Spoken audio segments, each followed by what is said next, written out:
Welcome back today, friend. My channel, AK Old Coins. Feel the weight of history between your fingers.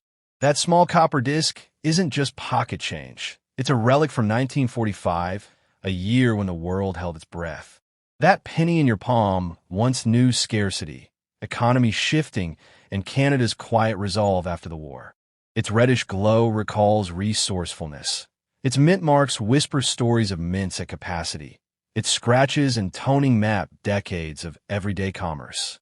In less than a minute, this penny sets the stage for a journey spanning the lives it touched, the hands it passed through, and the chances it hid. Canadian society was emerging from war.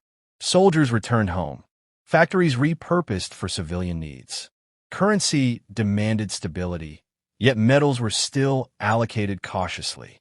The penny remained bronze, 98% copper, 0.5% tin, 1.5% zinc, a blend chosen for durability and continuity.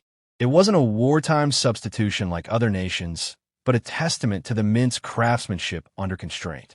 Nearly 77.3 million of these pennies were struck, a testament to steady commerce and national recovery. Its obverse bears George VI in regal pose, declaring Georgiv 6D G Rex ET IND IMP, King by the grace of God and Emperor of India. You feel his gaze as you turn the coin. On the reverse, two maple leaves framed on a twig proclaim Canada above and 1 cent 1945 beneath, a simple emblem, yet rich with identity. It's 19.05 millimeters diameter, smooth edge, metal orientation, all standard, but every feature was struck with precision by Thomas Paget and Kruger Gray, guided by wartime diligence. These pennies traveled wallets, tills, the hands of returning soldiers, neighbors, merchants. Over decades they rubbed, darkened, sometimes cleaned and polished. In circulated condition, a few reddish specks, worn high points, they're worth only a few cents today. But in mint state, still gleaming, uncirculated, their value grows. $4 at MS60, up to $306 at MS65. Then there are the rarities, die cracks and die chips near IMP or under the king's portrait. Tiny fissures frozen in metal, each marking a moment when a die began to fail. The community has cataloged dozens of these little imperfections that lend uniqueness to a common coin. One eBay listing even showcased a dramatic die clash on the one, drawing attention, commanding around $40 for a circulated example. The thrill? Anyone can spot these. You don't need a high-end loop. You just need to hold the coin under strong light. Watch for errant lines jutting through the date or legend, like a secret signature left by a failing die. Collectors hunt for full red, RD, coins, still showing original copper luster. A high-grade 1945 RD MS67 penny in U.S. wheat penny terms would be rare and lucrative. Specialist catalogs value similar pennies in Canada between $22.90 at MS63, $56.60 at MS64, to $419 at MS65. The mint mark? There is none. Unlike the U.S., Canadian cents bore no mint letter then. They all came from Ottawa by default. That makes subtle variations harder to pin to a mint, but wealthier collectors know their die pairs and broadcast details. Grading services, PCGS, NGC, grade and encapsulate coins, preserving them and certifying authenticity. A certified MS65RD 1945 penny may fetch upward of $300. Anomalies or exceptional pieces can cross over $1,000. The stories abound. A guy clearing his grandfather's cash box. A coin dealer finding a high-grade specimen in mint tubs. A collector noticing a tiny crack by the king's throat, doing research, listing it online, becomes a community highlight. A Reddit user posted a fresh 1945 penny from when King George VI still ruled. People paused, taking notice of the continuity of decades.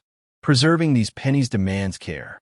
No harsh cleaning, safe flips, low humidity. Copper interacts with acids, too much moisture, coin greens. Archival holders, silica gel, consistent temperature. Small steps that preserve irreplaceable history. Beyond monetary value, These pennies educate. They teach young collectors how design reflects identity, how metals reflect economy, and how tiny errors open windows to minting processes. Classroom teachers use them alongside victory nickels and war-saving stamps. They highlight 1945 as a year Canada pivoted from conflict to rebuilding, money quietly symbolizing resilience. In numismatic circles, 1945 is a keystone year for small cents from 1937 to 1952, bridging pre-war and post-war design, composition, and technique. Collectors aim to complete full-date sets in all grades. They chase RD MS65 shards of copper brilliance. That copper disc may be common, but drilled into it is the story of a nation poised at peace, yet wary, of meticulous minting under pressure, of ordinary men and women exchanging coins bearing the face of their king.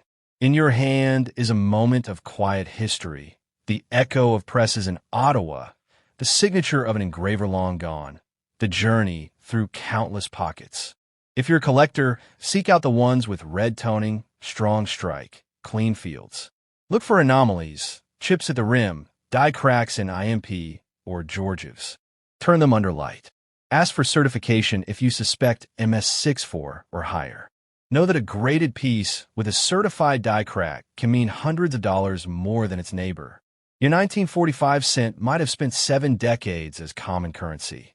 Then one glimmer, one grading, one auction, and its story becomes headline. And even when its value is modest, its importance is enduring. A wearable piece of Canadian narrative, spun from metal, memory, and time. So next time you hold one, feel its chill, admire its red gleam, search beneath its design for imperfections, imperfections that mark its history. Within that unassuming circle, 19 millimeters across, lies a narrative worth a fortune to some, history to all. That copper disc connects you to post-war Canada, to minting presses, to a king whose reign saw the world change.